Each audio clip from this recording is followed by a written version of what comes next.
right. Welcome to the Political Science Fish. Stumbling over my words. I was rehearsing it earlier in the day and everything, but here we are. Welcome, listeners, to the Political Science Fiction Podcast. I'm Kyle. I'm Cody. Yeah, there we go. Yeah, this week we're doing something that's a little different for us so far. We're doing I'm calling it the Science Fiction and Fantasy Fans Guide to Fascism, which hopefully will be a bit fairly brief, but Okay, so you're actually going with that title as working title. yeah, I might shorten it for the YouTube video, but yeah. That's what you called it in a message earlier, and I'm like, that's way too much for the average listener to even want to sit there and say. But do people actually even read titles anymore? I'll find a way to shorten it. Yeah, so this is just going to be like a brief overview of like what fascism is and why it's different from other things, and maybe clear up some misconceptions about it. I don't know. We'll see. I think the impetus for this was you would want to do something that, like, okay, what's the difference between fascism and, like, I think it was authoritarianism or totalitarianism? One of those. Which, yeah, ends up being. Libertarianism, ism, Yeah. libertarianism. It Yeah, doesn't sound right, totalitarian. but I'm like Yeah. 95%. Well, okay. Yeah. There's a lot of them right now that we There's a we lot of should be isms. concerned about. A lot of isms if you really want to go into it, but Populism, populist, yeah, inists and what's fascism, not. Yeah. totalitarianism, anarchism, capitalism.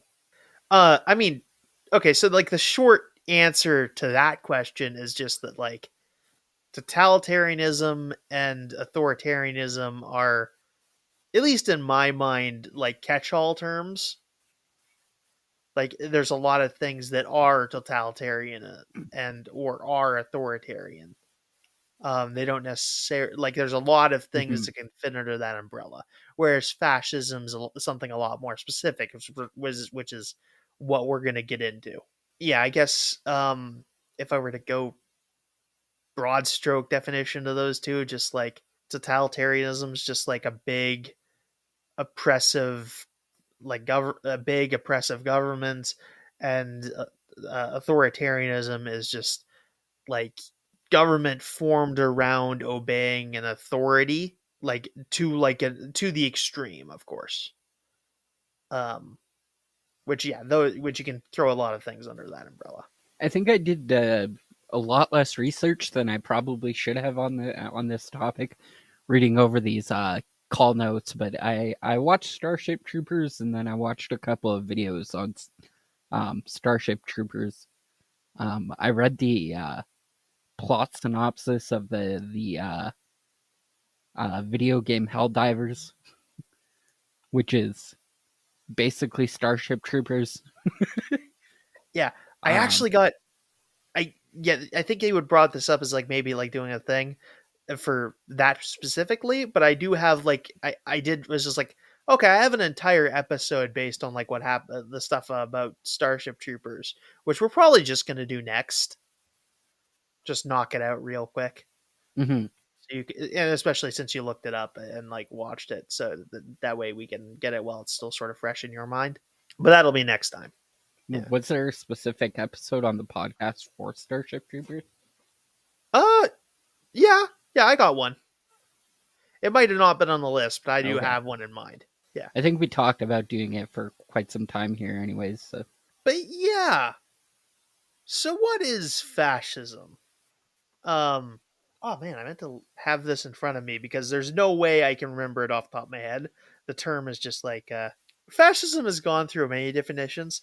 One of the fun definitions I found for it, it's proposed by Roger Griffin, which is a political theorist, and he defines like to give like a more specific definition of fascism.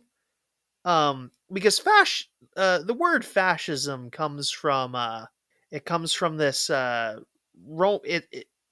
Benito Mussolini comes with up with the name basically, and everyone just sort of calls it based on it starts call like it's a vague movement that starts getting called fascist because Mussolini's the first guy to really get in charge under that sort of vague banner. So everyone just starts calling all the guys, similar guys, fascist after he comes into power. But yeah, yeah. So there's this thing called a fascise. Say it's an ancient Roman thing. It's like an axe that's handle is made of a bunch of reeds that are bound together, and it was a thing used in Roman tradition to like symbolize the law. And Mussolini Hmm. names his political party after it, fascismo or fascist in a more anglicized way of saying it, which is sort of not necessarily the best thing if you want something super specific to refer to something as. But yeah, the Roger Smith sort of breaks down like what it act like an idea of like what it actually is, and he uses the term paleogenic ultra nationalism, which he proposes is the true definition of fascism. Um, which is a fun word, which is a fun long word, but requires an entire another definition. But basically, what that big a million syllable 2 word phrase means is just like paleogenic is in like referring to stuff that's really old and or like really old, like we're like referring to like prehistorical ideas of civilization.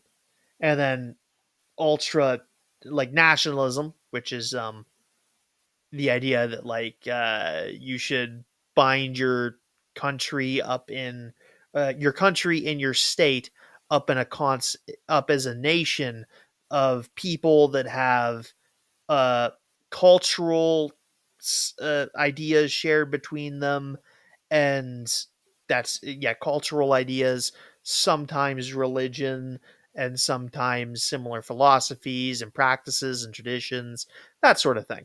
And ultra meaning like they were taking that to the extreme, Yeah, which kind of works. Go ahead, you had something to say. kind of. Yeah, I was gonna say Mussolini only really lasted for about, what is it, like 6 to maybe 10 years at most. No, no, he gets in power in 22 if I'm remembering correctly. Let me bring that up real quick. This is a really slow web browser. This is, I mean, you give a shit about Wikipedia, but at least you have your. Uh, I wanted something a little bit more sophisticated than Wikipedia up, but it's also but Wikipedia is also nice because it works really fast and it's a really good website, really well crafted website. Um, but yeah, Benice Mussolini gets in, 1922 to 1943. yeah, he gets in power in 1922, which ends up making him the first. He's the first of the fascist dictators. Prime minister, yeah, he's prime minister of Italy is one of his frames. I think they rename. Yeah, they. He's also called like the douche dolce. However you pronounce the DUCE in Italian of fascism, which is yeah, yeah. Again, the name comes from his movement, and there are complex intellectual origins to the movement, but there's some argument about whether those guys are also fascists because like some of them have like more complex beliefs. Some of them, uh, Mussolini and the guys that will come after him will sort of take bits of those philosophies, drop some of it. There's some of those guys. I think Nietzsche is a good an example. Some people consider Nietzsche a bit of a proto-fascist, but Nietzsche famously wasn't a big fan of what would become the Nazi movement. which, yeah. And there's a couple other examples of that, of like guys who had different beliefs and but a lot of similar beliefs. And even in the time, fascist movements will um conflict with will like have conflicts with people in one country, and have like allegiances with people with very similar people in another country. So there's a lot going on, and I think based like those traditions date back to the 19th century, but not too much further than that. Like these ideas are getting hammered out up till and including the minute where Mussolini takes power, and up until after. Yeah, so that's one of the things that makes this complicated. Like the movement is currently changing by the time it gets brought up, and another thing that becomes complicated afterwards is when the big fascists, Mussolini, Hitler, and a bunch of other guys, like a bunch of other guys who are associated with the Nazis, end up getting their ass kicked in World War II and make themselves into the biggest disaster show in the entire on the face of the earth. People don't really want to be associated with them, so there's not really a strict, serious fine tuning of fascist philosophy until after 1945. So people don't really. So if someone, even if you were like a fascist in 1945 and survived the war, when you're trying to fine tune your ideas, you're going to be fine tuning them under another flag, because you don't want to be Mhm. associated with the biggest disasters of perhaps human history, if not, if only the 20th Yeah. century. You got to be pretty out there to associate yourselves with the fascists in the modern day. Even Yeah. guys that I'd say do have share philosophical DNA with them don't necessarily like to be called that. So yeah, that's what makes this difficult. And honestly, there's just like people that like, oh, if you call them that, it's like a break in decorum. Like it's me, like you don't want to say it about people because they'll say you're exaggerating. So this line of thinking, actually, I came up with this earlier on this month because I was rereading Naruto. Hmm. And if you know anything about the Naruto like production of like the Japanese version between the English version in Naruto, um, Neji, Yep. the guy who does the Byakugan, Yep. um, he has a mark on his forehead, which in the English version is actually an X with a couple of Oh, lines beside it. In the Japanese version, it's straight up a swastika, and yeah. so the English version actually changed it, which like in Japanese culture, the swastika is a very different symbol, and then yeah, I guess in like all of the Western world, it's a big no no. So Yeah. I mean, I don't want to get into it too big, but those. I mean, it was a fairly common. It's a fairly common Asian symbol, actually. You find it in like all over East Asia, and it doesn't have that mhm, association. But the Nazis just they pick up on it. Actually, a lot of people are picking up on it in the West in like the 1920s. It's becoming like a bit of a fascist statement. I think I remember a story about like a American journalist who had a bit of swastika jewelry like in the early days of Hitler, and when she was doing some work in Europe, they were yeah. like, "You gotta take that necklace off, ma'am. You're gonna get associated with some bad people." But yeah, no, it's such like a. It's been associated with that so badly that like you can't really.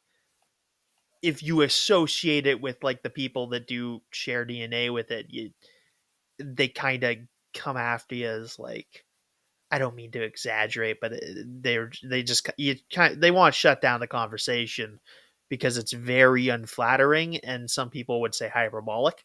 But yeah, into the specifics. So yeah, in our I looked up Encyclopedia Britannica to get like a bunch of, okay, what are a bunch of factors, expressions of fascism?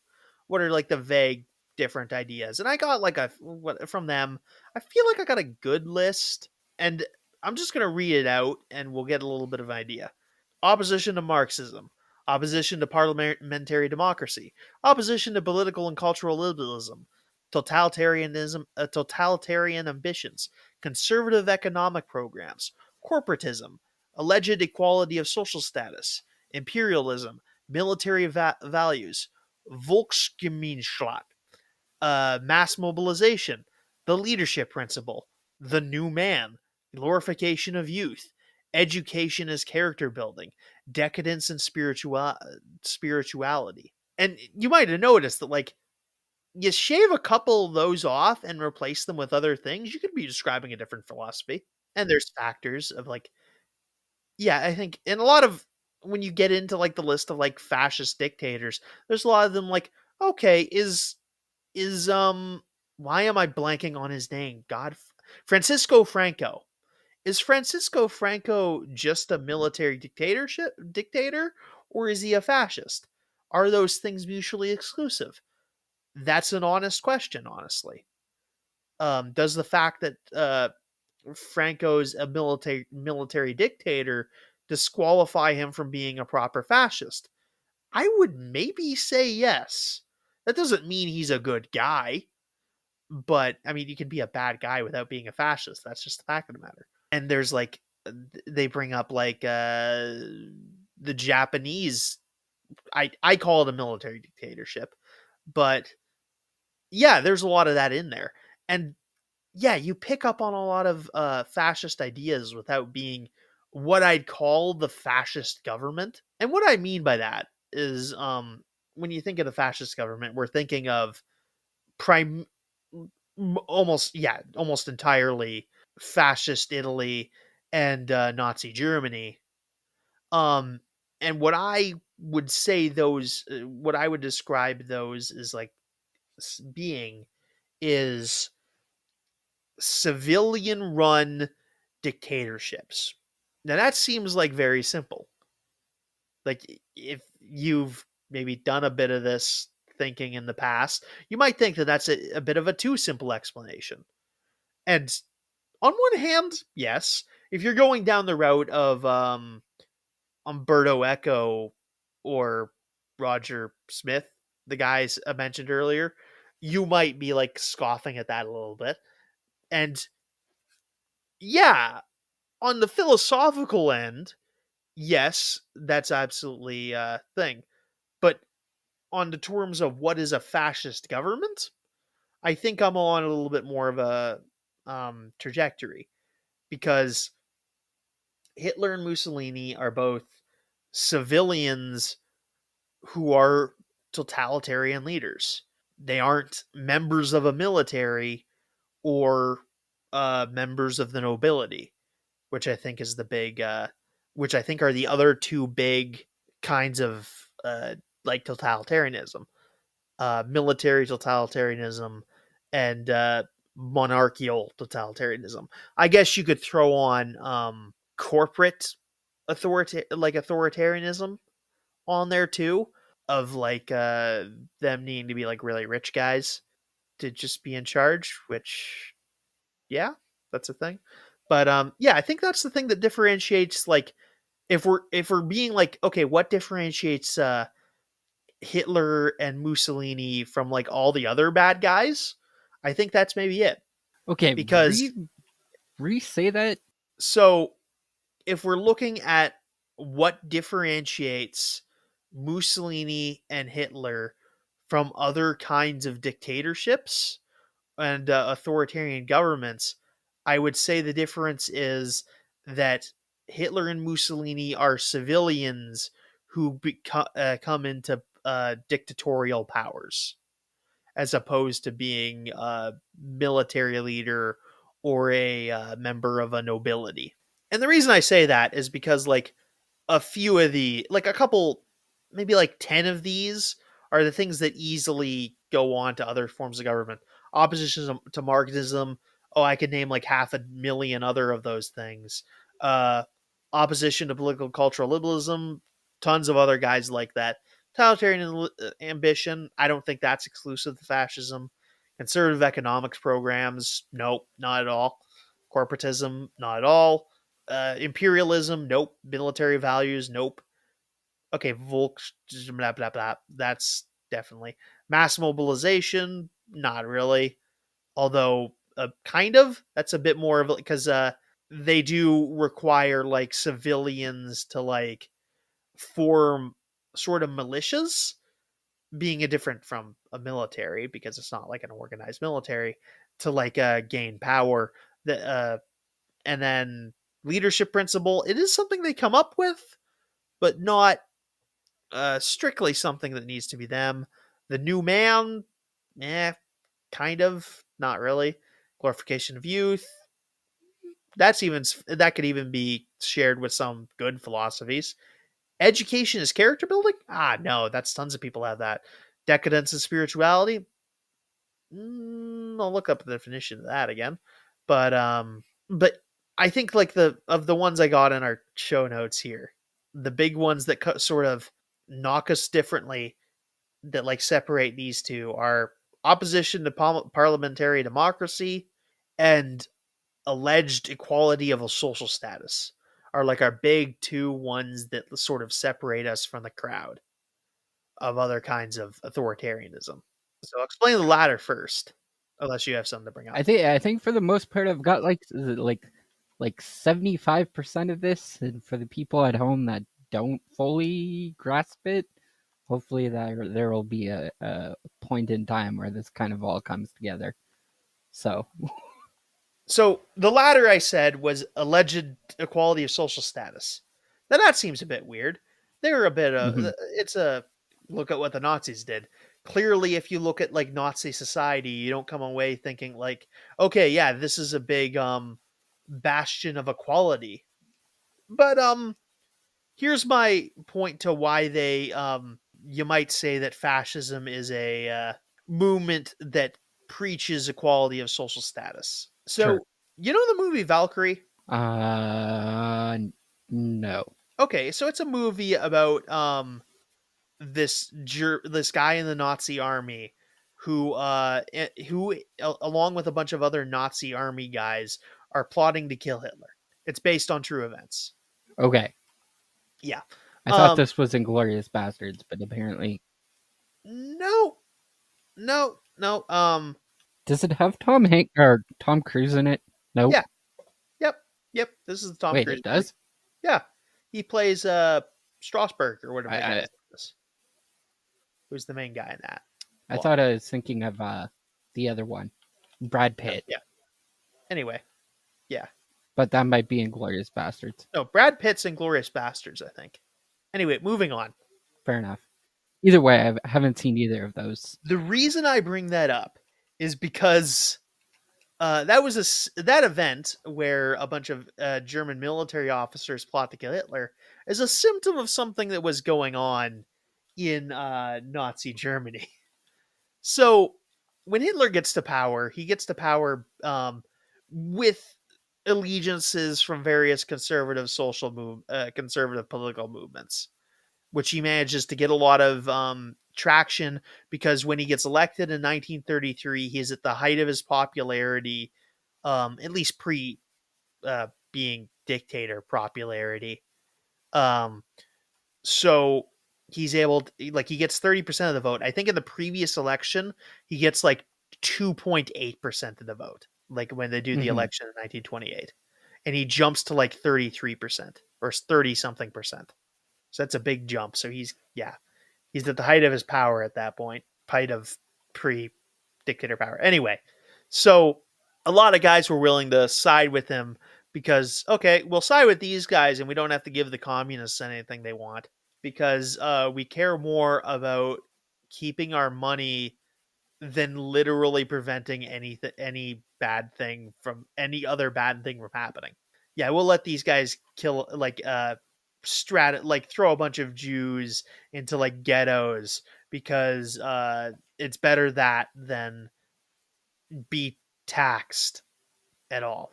Also, another thing, A lot of guys are really sticklers about wanting to get back into the position where Germany can do a lot of war, because a lot of Germans, a lot of old defunct German nobility really likes the idea of war. That's actually probably a big problem with why we ended up in World War I, is because a lot of Germans really like doing war because it does good things for their political status. And a lot of guys in we'll call it Prussia want to get back to that war thing. So if Hitler says, "Hey, I kind of want to do a war," they'll like side with him. It's okay, yeah, we'll side with you. We want to do war. Yeah, we'll do war with you. Now, eventually, because Hitler's an idiot, the war's eventually going to stop going so well for him. It's going to go well at first, mostly because nobody really expects some things, but eventually the war starts going badly. So we need to go get rid of this guy before because he was clearly never like he was handy to get the war in the first place, but he was clearly never worthy of this Adolf guy was clearly never worthy of being in charge of Germany because he was in the military, but he was like a corporal. He wasn't like an actual military man. He wasn't a general. He wasn't a good Prussian general. Yeah, and the Nazis do a few things like that. They do tend to respect some more civilians, and like the Nazis aren't big. The Nazis, by and large, aren't big, important people like before the war. They got some sympathies, We're some still talking about sympathizers. Valkyrie, right? Yeah, I've sort of phased out. I brought it up to like phase into this. Okay. Okay, fair But yeah, enough. yeah, like Hitler and the boys, they're not like big wigs. Please never They're refer to important. like Nazis as Hitler and the boys, please. That is not It's fine. Most of them die at the end. of what? Yeah. World War II Uh, or Valkyrie? yes. Yeah, they die of Both? World War II. Okay. Okay. Actually, I don't think the Valkyrie guys actually killed a lot of people. I think they got a few guys, but they didn't kill enough Nazis. Yeah, you do see that. Yeah, the point of the Valkyrie thing was sort of like there is this sort of conflict within totalitarian Germany of guys that are absolutely authoritarianisms, but aren't like good people. They clearly have some sort of Yeah. like difference in opinions between the Nazis. But Well, yeah. um, The point is, Nazism being like the most extreme of the three cases because they like it was fascism, and then imperialism, I guess, on the side of the Japanese. I mean, here again, like I said earlier in the video, a lot of guys have fascist ideas. There's certainly stuff that the Japanese military dictatorship thing they have going on is like has a lot of fascism, is it in it? But again, I mean, at Hmm. that point, you're getting into the weeds of like, okay, well, what point do you stop being a fascist and just end up being like a massive conservative militaristic dickbag? Okay, fair enough. Good point. Yeah, but yeah, and yeah, the difference between the Japanese is like, yeah, the Japanese are is run by the military. It's not run by a bunch of civilians Hmm. who maybe absolutely fetishize the military. They fetishize the idea of doing a bunch of military stuff, but they are not themselves the big military guys for the most part. Of course, those military guys are often extremely culpable in Nazi war crimes. Yeah, like they are like by no means am I saying they're better. Like they're just as bad. Like they're going along with all of this. And the only reason they go after Hitler is because he's starting to lose the war. And if they if they get a surrender going early, they might be able to get a decent deal out of it. They might be able to keep some social standing after the war because they are and always have been a bunch of little weasels that seek nothing but power. But yeah, and then there's also another thing like the Nazis had like a I was watching a I was listening to a biography of this one Nazi lady, and in pre-Nazi Germany, there was like a big social stigma against being an illegitimate child, about being someone who was born out of wedlock. The Nazis more or less do away with that, Sure. which doesn't mean Yeah. like, oh yeah, congratulations, you got rid of one president and like dialed up the rest of them by a million. But it is a thing. Hmm. Yeah, the Nazis don't really view the idea that like you're an illegitimate child as like a thing against you. So that did attract the odd person. I think I remember listening to a quote from a movie called Across the Universe. One of the main characters is it's a Beatles musical, but one of the main characters is British, and he actually brings up the fact that it's easy to excuse a bastard if you say that his father was killed in the war. So I would argue that World War I did away with a lot of the prejudice against people born out of wedlock or people without a father. Uh, I mean, not necessarily, and maybe some of this is still coming, but also it's not people without a father. It's people who are born out of like affairs and stuff, like people whose parents are Okay. not married, and yeah, it's not so much single parent phobia. It's people born out of atypical social situations phobia. Which is still prevalent today, which like apparently Yeah, uh a lot of the conservatives in the United States blame it for like single parent homes is like one of the yeah, worst things to happen to like African Americans and stuff like that. Instead of like acknowledging systemic racism, this is the like hill that they're willing to die on. So yeah. I mean, my thing with like single parent phobia is always that like, oh yeah, it sure would be nice if everyone had a two parent household, but things aren't necessarily that fucking simple. mhm. Yeah, I don't like the idea of like you getting a say in like the families, like having like a lot to say about the family situations of people you don't know. Like you Yes. can't just, yeah, you can't be going to random people and saying like, ah, you should probably have worked that out. Yeah. Yeah, every yeah, every divorce is unique, and you can't be going around saying that like you need to no, I don't think. Oh yeah, you can't get rid of, you really want to get rid of no adult divorce and go back to the situation of having to go to a judge and explain to them that how that whether or not your wife's been mean enough to you in order for you to leave. Also, one of the main uh main proprietors of this theory is Charlie Kirk, and I really hate his dumb face. So, if you want to direct your anger towards someone, please redirect it at Charlie Kirk. Yeah, I think he was trying to bring back MLK hate. Oh, Yeah, apparently, I think that was the thing he was going to do in Martin Luther King Jr. or Black History Month, but he has a day.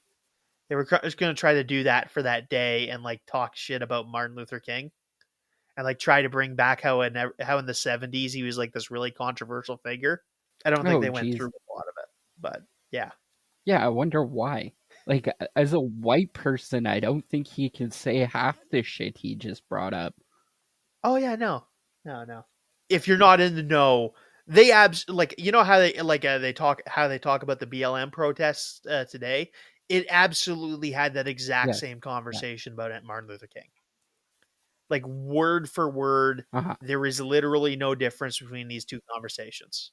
Yeah. And yeah, Anyway, very I definitely think I like got through that one. against BLM. Yes. Okay, on to the other one, the first one. Opposition to parliamentary democracy. So, before Mussolini comes along, there's a bit of a democracy in Italy. Italy is not doing too well in the 1910s. The only like World War One didn't go too well for them. They didn't get a lot out of it. They switched sides like three quarters of the way through. People just think they're a joke. The economy's not doing well. Pretty bad. It's bad. It's a bad time. People are also just super racist against Italians at this point. which I don't think goes away until after Mussolini for some reason. I need to look this up at some point about why Mhm. people stop being racist against Italians.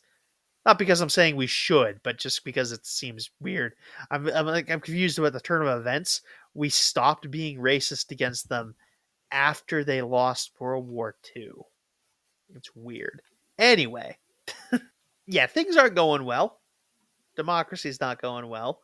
And more importantly, democracy's not going well. And also, communists can win elections.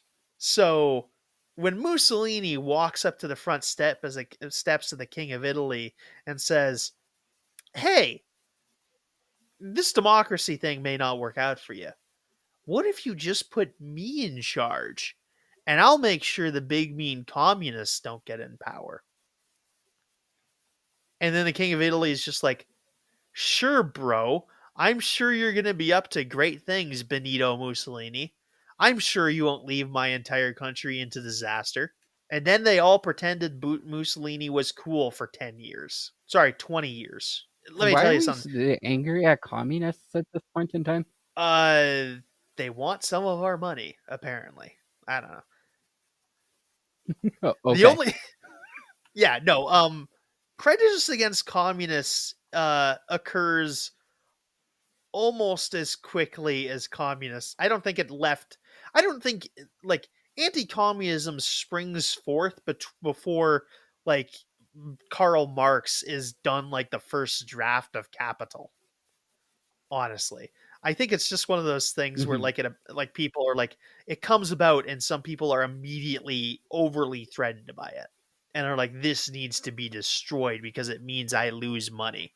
Sorry, I've been listening to It's a yeah, lot it's one of of those things that just appears immediately. Jovan Bradley, who's currently he's a YouTuber that talks heavily about being like a self-proclaimed uh, communist, and like he's kind of brought to my attention the fact that like nowhere in the world has communists like actually failed without outside intervention from places like the United States, who have like a very big whatchamacallit of like keeping communists out of power Yeah, and have been doing it for years.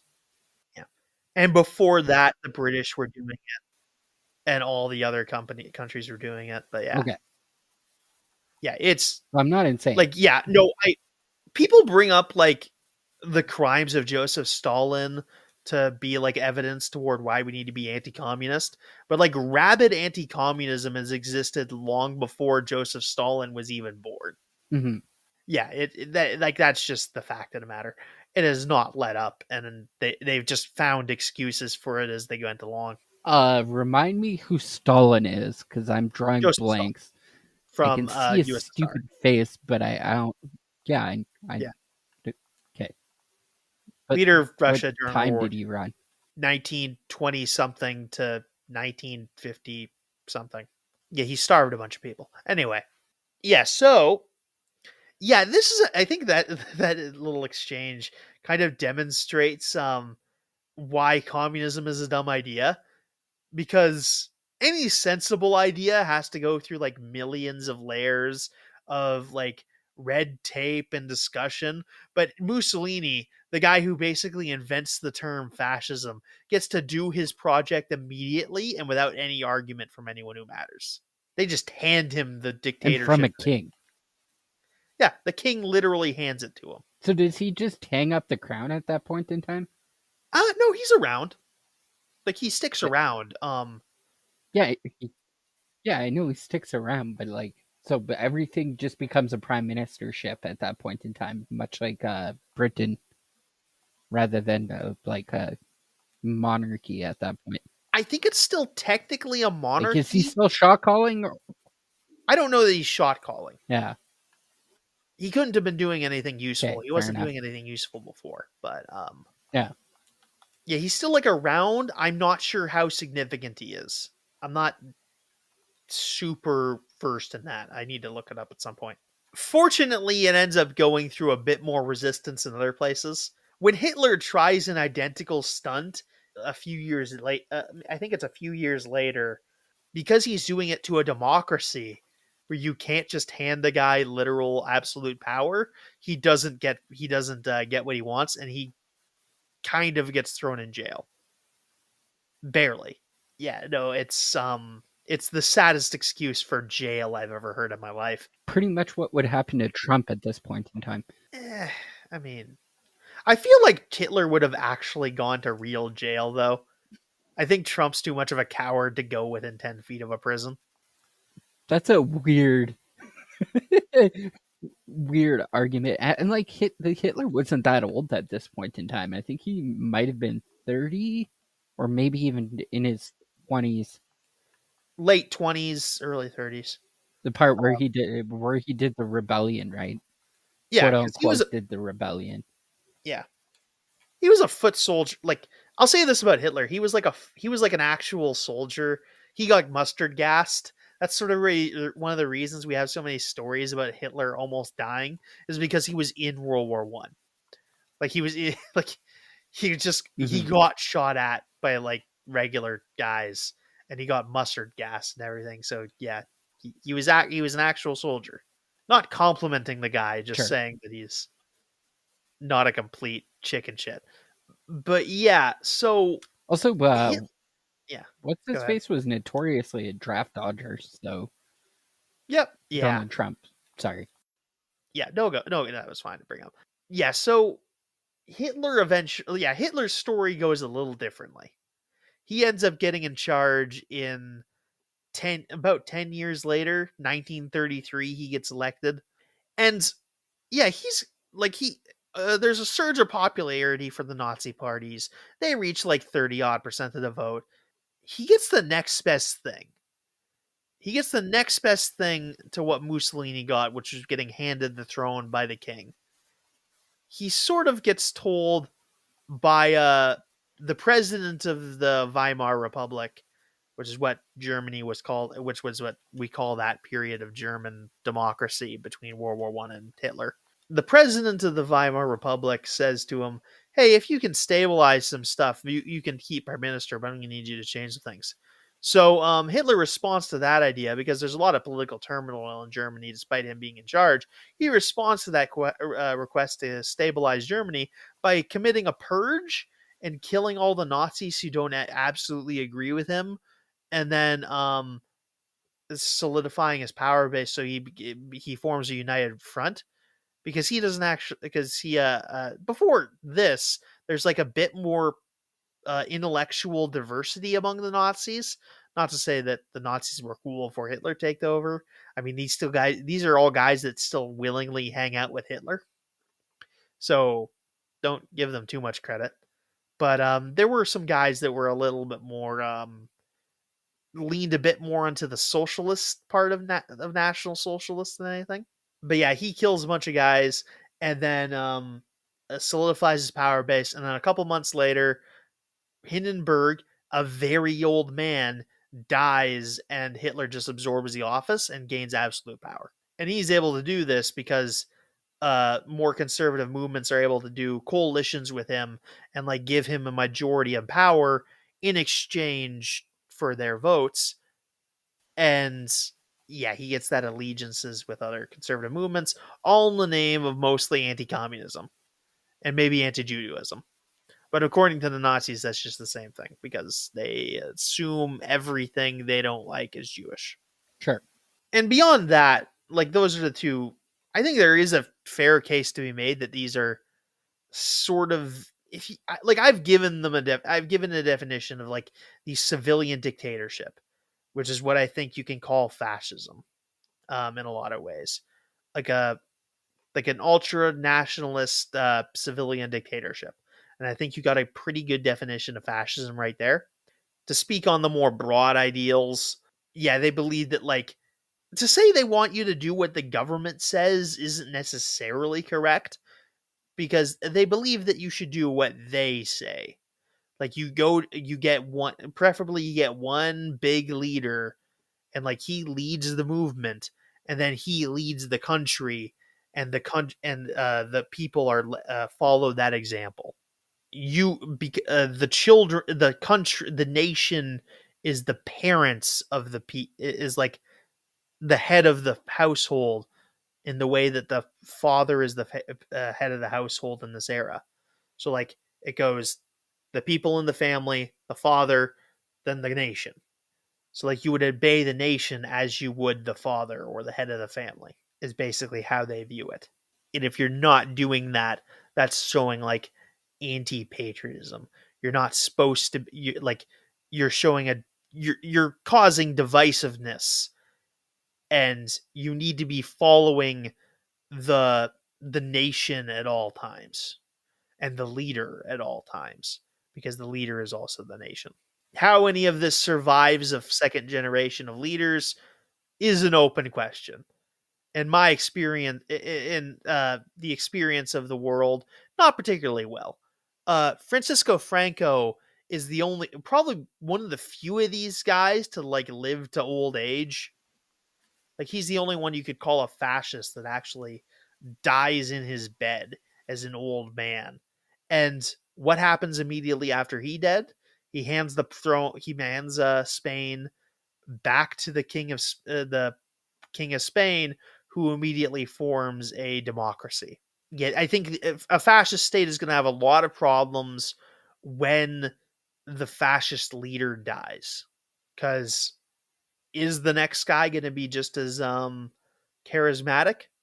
Open question, and they may not like the answer. Yeah, which on a side note is maybe a reason why I think that like assassinating Hitler is actually probably honestly a good way to go politically. Like assassination is not necessarily the best way to deal with bad government officials, but dealing with a fascist government, it might not be a bad way to go, because I mean they made a novel about where you kill Hitler. I was gonna say it's a really weird line to draw because like you're always concerned of like somebody assassinating somebody and all of a sudden they become a martyr and then all of a sudden World War I happens or whatever the case is. But like my point being is like that's a very thin line to draw. Do you think there's going to be like a worst Hitler if you kill Hitler in the first? See, I've never been as certain as that, as certain of that, Yeah. because I think this sort of thing, it's really dependent on the guy who's in charge. And unlike in a monarchy, you don't Hmm. necessarily have a guy who's lined up behind him. And even in a monarchy, those guys aren't necessarily like, at least in a monarchy, when like the good leader dies, you have a guy who's like legally supposed to be in charge next. If you kill Hitler and this other guy takes over, it's like, okay, who the fuck is this guy? Like what? Who's Goebbels? Who's Yeah, this and Goebbels I don't motherfucker? Like, oh, he runs newspapers. I don't know if there was anybody, yeah, anybody ever groomed to be like the second in charge of Germany at this point in time. Um, there there were idea like they had a plan, I think. But I mean, my question is like, is that plan going to be successful? Because there's lots of governments that fail because the guy who ends up taking over just isn't as good. In this sort of thing, you generally need somebody who's doing an effective job. Not to say a good job, but like an effective job of maintaining power. Yeah, And yeah, there's not necessarily a straightforward answer to what you're supposed to be doing. And honestly, Hitler's drive, like as we like, as much as we say like Hitler being an effective leader, he's driving his nation into the ground steadily. Like he's going to like he steadily is going to yeah, fuck himself in the long run. And also, like another thing, the big line is that with Mussolini is that Mussolini made the trains run on time. Not really. He controls the newspapers and he can print whatever he wants. You should never take their word on it about how effective these people actually are, because they often are exaggerating and running, or at least running by their own metric, which may not be a metric you particularly respect. sure. Like as we see, when push comes to shove, fascist Italy is a dysfunctional mess that gets stomped at the first sign of trouble. And this guy, Mussolini, who, if you read the stuff about Mussolini from like the late 20s, early 30s. They're all big fans of this guy. They give lots of talks about how cool he is and how he's doing such a good job. And what is he now? The biggest fucking embarrassment of World War II. Well, that's the end of my points. Any questions? I don't think so. Yeah. So I hope that was insightful uh, to the audience. Sure. Yeah, it's sort of a fun topic, and they don't always talk about it as much, and it is again something difficult. You can draw equations from other guys. I guess I didn't really go into like opposition. Yeah, the point of opposition to parliamentary democracy is that the people can't be trusted. They need to be given. They need to be put in charge by the one big macho man who can do who knows how to do everything. Which one big macho man might think he knows how to do everything, but as we often find, they don't actually know anything about. Enthusiasm about taking fancy, big, tough guy pictures about the military does not mean you're good at the military. Um, just look at how Russia's turned out lately. They were really the Russian Hmm. Federation was really enthusiastic about the military. It doesn't mean they were good at it. Yeah, sure. Okay, yeah. So we're going to be doing a Starship Troopers episode next, and then I think we'll probably do some uh, Kyle and Cody's Cult Cinema Cast after that. I kind of want to do a few of Hmm. those. This was a nice little break. We'll be back to this. We're not canceling the show or anything, but we'll do some movie reviews. We'll just get the Starship Troopers one out of the way, PoliSciFi out of the way. Yeah. Yeah, you can follow us on Facebook. Make sure to like, comment, and subscribe. It helps a lot. We'll discuss in the comments, and yeah, that's about it. Yeah, I'm not here to explain why it works. I'm just here to explain what happens. See you next time.